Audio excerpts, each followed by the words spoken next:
guys, welcome back to my YouTube channel once again. In this video we will discuss about the components of the DNA. So हमारे previous lecture में मैंने एक introduction of the molecular basis of inheritance topic दिया था, लेकिन इस video में हम DNA के components के बारे में थोड़ी डिटेल स्टडी करेंगे.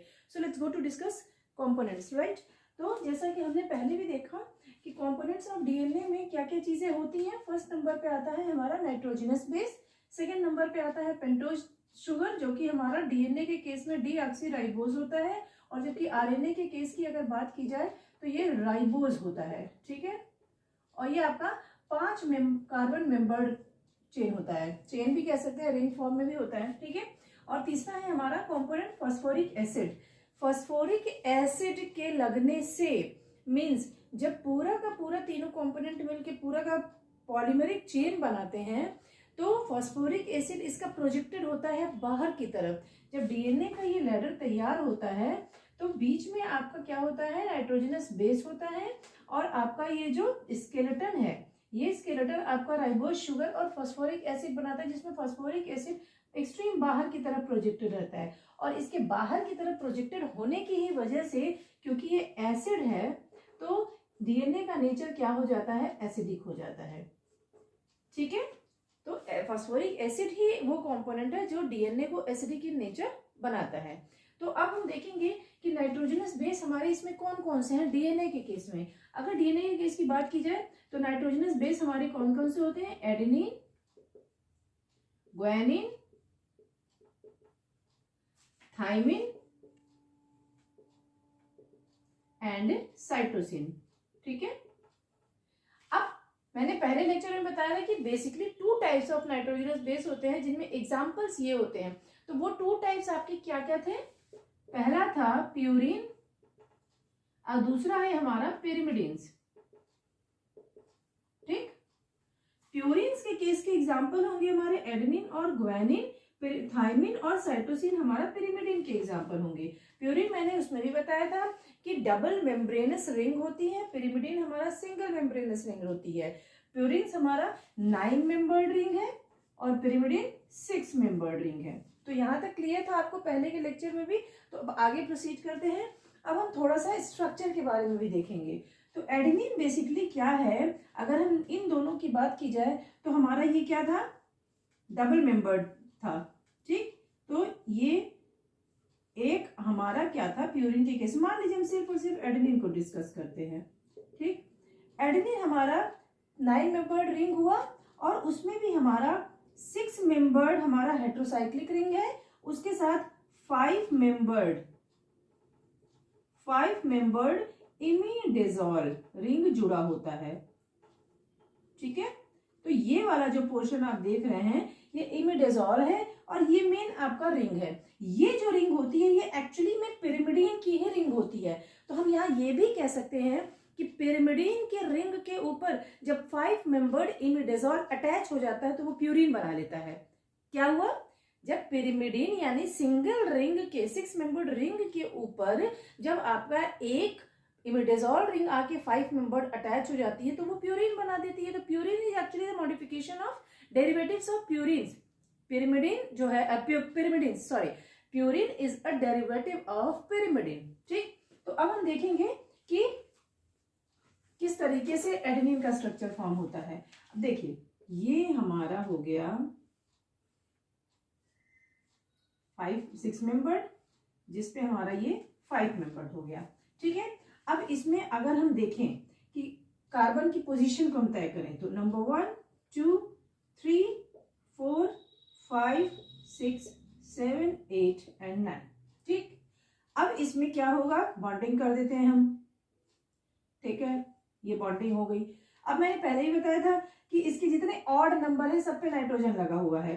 तो यहाँ नाइट्रोजन होगा, यहाँ नाइट्रोजन होगा, 5 पे नाइट्रोजन नहीं होता है, 7 पे होगा और 9 पे होगा. ठीक है, प्लस इसके 6 मेंबर पे अमीनो ग्रुप लगा होता है. क्लियर, 6 नंबर पे इसके अमीनो ग्रुप लगा होता है. तो ये आपका एडेनिन का स्ट्रक्चर बनाता है. अब ग्वानिन की बात करें तो ग्वानिन अगेन ये सेम स्ट्रक्चर तैयार होगा. First, second, third, fourth, 7, 8 and 9। यहाँ अगेन बॉन्डिंग कर दी हमने। ठीक, यहाँ पर डिफरेंसेस क्या हो, अभी देखिए नाइट्रोजन यहाँ भी है, यहाँ भी है, यहाँ भी है एंड यहाँ भी है। इसके साथ डिफरेंसेस क्या आएगा, डिफरेंसेस ये होगा कि इसके 6 नंबर पे ऑक्सीजन लगा होगा और सेकेंड नंबर पे अमीनो ग्रुप लगा होगा। तो ये डिफरेंस है प्यूरिन और पिरिमिडिन में, सॉरी एडेनिन और गुआनिन में।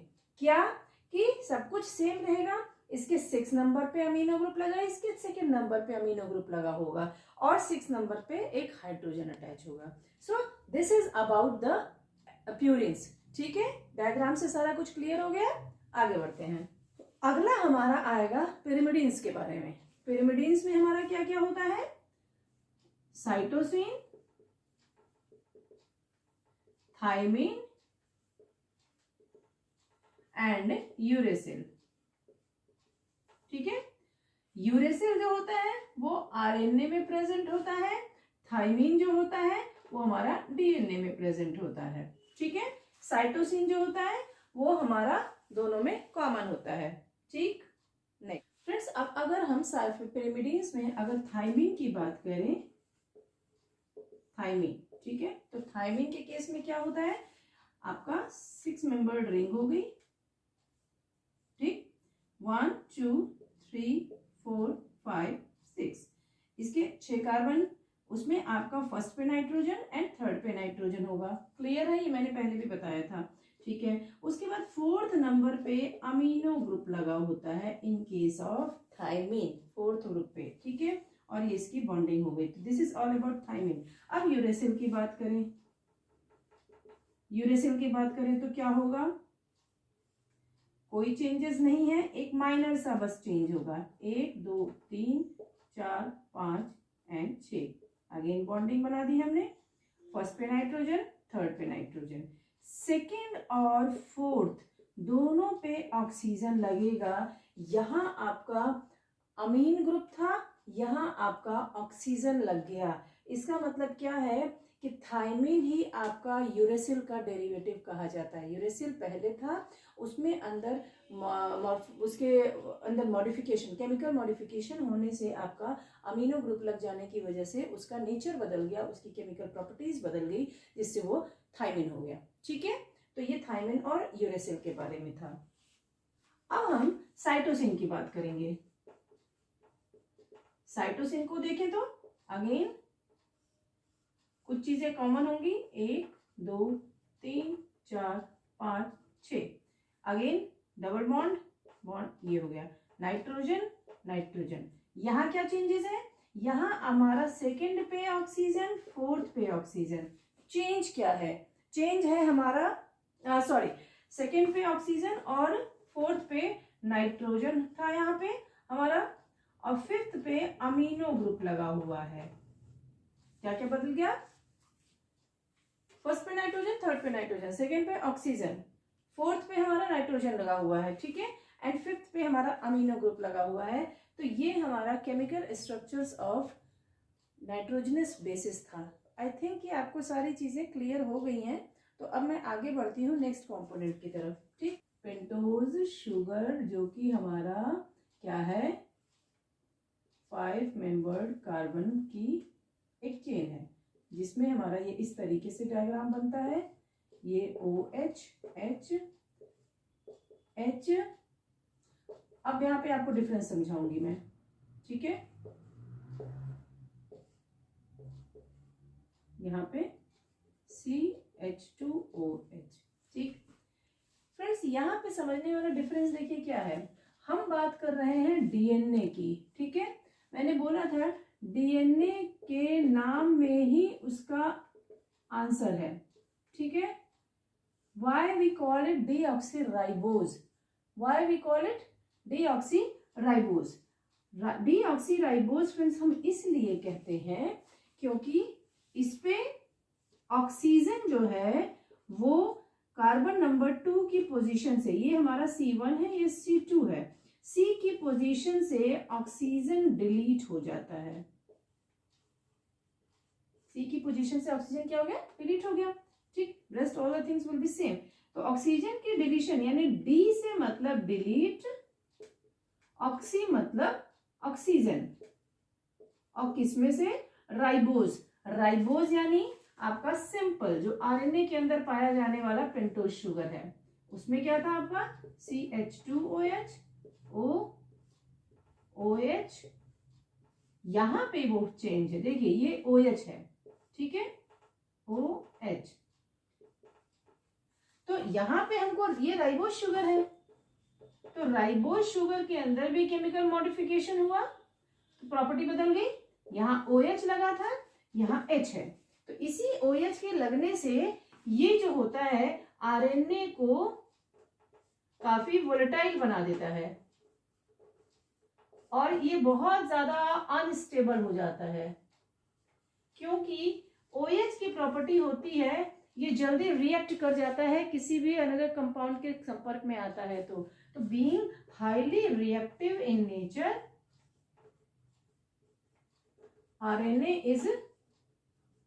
RNA mutates faster than DNA।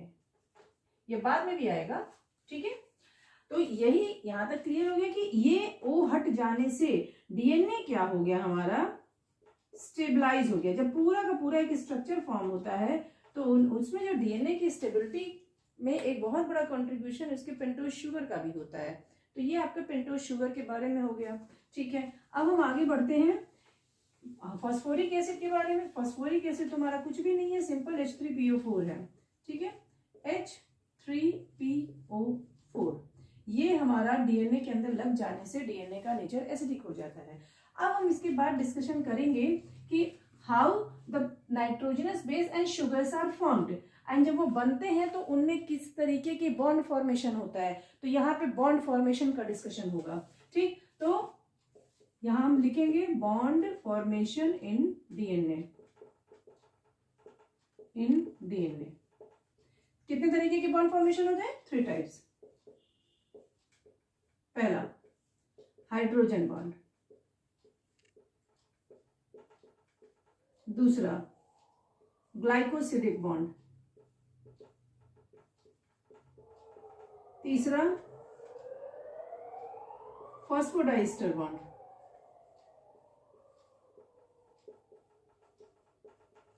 ये हमारे 3 तरीके के बॉन्ड फॉर्मेशन डीएनए के अंदर होंगे। Let's discuss one by one in detail. तो हाइड्रोजन बॉन्ड देखिए कैसे बनेगा। मान लीजिए ये आपका शुगर है, ठीक है, शुगर,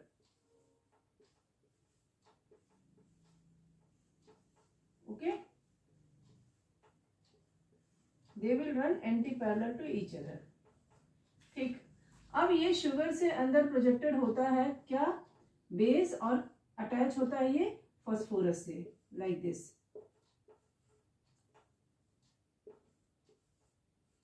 ऐसे।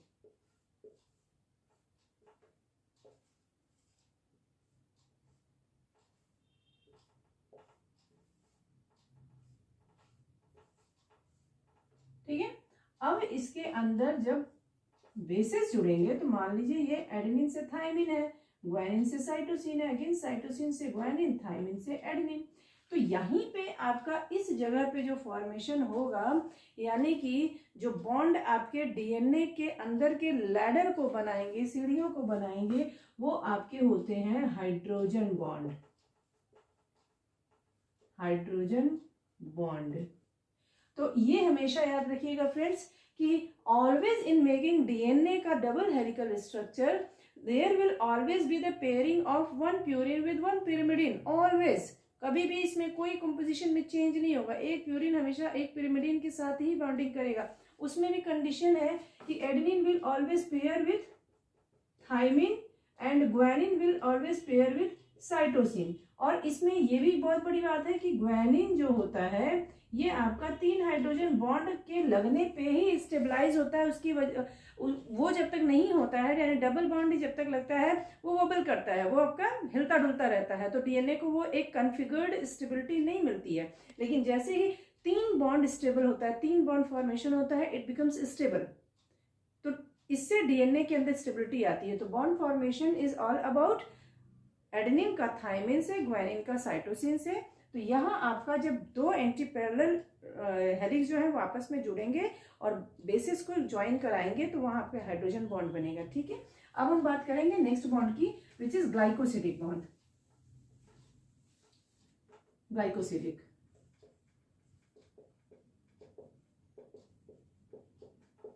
ग्लाइकोसिडिक बॉन्ड कहाँ बनेगा? जैसा कि नाम देखिए अपने आप में ये क्या कह रहा है, ग्लाइको का कहीं ना कहीं रिलेशन है ग्लूकोज के साथ, यानी शुगर के साथ। ठीक है, शुगर यानी कि इसमें कहीं ना कहीं पेंटोज शुगर का रोल है। तो अब हम जब बात करेंगे कि एक बेस एक पेंटोज शुगर के साथ जब जुड़ेगा तो वहां ग्लाइकोसिडिक बॉन्ड बनेगा। तो अब यहाँ देखिए बहुत कॉम्प्लिकेटेड है लेकिन बहुत इजी भी है, समझने वाली बात है। अब देखिए कैसे होगा। मान लीजिए ये हमारा पेंटोज शुगर है, C1, C2, C3, C4 and C5। ठीक, इसका अब नाइट्रोजन बेस के साथ, अब बेस में हमें यह देखना है कि बेस है क्या, प्यूरिन है या पिरिमिडिन है। मैंने दोनों के केस में अलग अलग तरीके से बॉन्डिंग बताऊंगी मैं। देखिए अगर हमारा बेस पिरिमिडिन है, ठीक, यानी कि सिंगल रिंग है, तो आपका जो N1 है यानी C1 है, C1 कार्बन 1 जिसपे नाइट्रोजन लगा हुआ है, ठीक है, कार्बन 1 C2 3 4 5 6।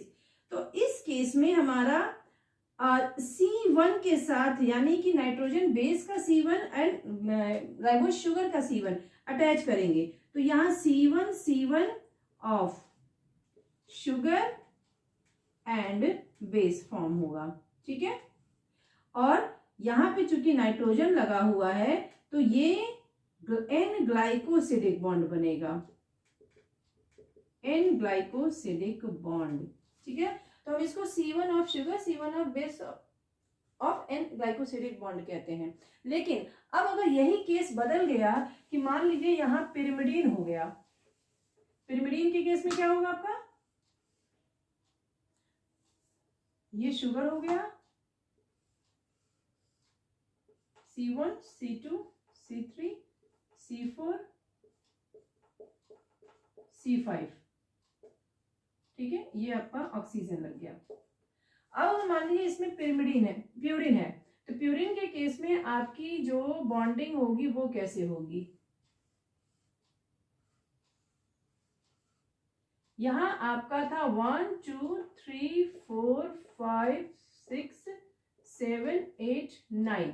यहां जो बॉन्डिंग होगी फ्रेंड्स, यहां C1 और C9 के बीच में बॉन्डिंग होगी।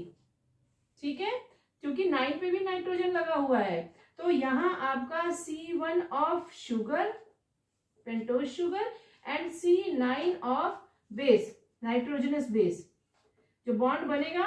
तो और यहां N लगने की वजह से अगेन N ग्लाइकोसिडिक बॉन्ड बनेगा। तो यहां क्या बॉन्ड बना, C1 C9 of purine and sugar. ठीक है, now the last one is phosphodiester bond. Phosphodiester bond अगर बनाना है तो उसके लिए देखिए सबसे पहली बात कि अगर हमारा शुगर के साथ बेस अटैच हो गया, ठीक है, मान लीजिए एडेनिन हमने अटैच कर दिया, तो ये पूरा होल कंपोनेंट जो है ये क्या कहलाएगा, न्यूक्लियोसाइड कहलाएगा। न्यूक्लियोसाइड हम कह सकते हैं कि बिल्डिंग ब्लॉक है, एक तरीके से ये बिल्डिंग ब्लॉक बनाएगा, उसका बेस बना रहा है, फाउंडेशन बना रहा है। लेकिन इसमें जैसे ही हम फास्फोरस ऐड करेंगे वो एक कंप्लीट स्ट्रक्चर तैयार कर देगा, एक मोनोमेरिक यूनिट तैयार कर देगा जिसका नाम है न्यूक्लियोटाइड। तो इसमें हमने फास्फोरस इस तरीके से ऐड कर दिया, तो now it will become nucleoside plus PO4 is equal to nucleotide. ठीक, तो अब ये फास्फोरिक एसिड का जो बॉन्ड बनेगा ये देखते हैं कैसे बनेगा। मान लीजिए ये हमारा शुगर है, ये हमारा बेस है। ठीक, अब क्या है फ्रेंड्स, जैसे ये कार्बन 3 की पोजीशन है, C3 C4 C5, तो एक फास्फोरिक एसिड हमारा यहां जुड़ेगा, ठीक है, तो C5 के साथ ऐड हुआ। जब ये ऐड हुआ तो ये हमने क्या बोला, फॉस्फो ईस्टर बॉन्ड, क्योंकि एक बार स्टेरिफिकेशन हुआ है, सिर्फ एक बार। लेकिन यही इसके ऊपर अगर दूसरा न्यूक्लियोटाइड है, क्योंकि न्यूक्लियोसाइड है, क्योंकि हमें इसे अटैच करना है, हमें इसे एक पूरा यूनिट तैयार करनी है, तो उसमें यही 5 जो फास्फोरस है ये आपका दूसरे न्यूक्लियोसाइड के कार्बन थर्ड के साथ बाइंडिंग करेगा। तो एक बाइंडिंग यहां हुई, एक बाइंडिंग यहां हुई, तो एक ईस्टर बॉन्ड यहां बना, एक ईस्टर बॉन्ड यहां बना, तो अब इसका नाम बदल गया फॉस्फो डाई ईस्टर बॉन्ड। आ रही बात समझ में? क्या बोला मैंने इसको?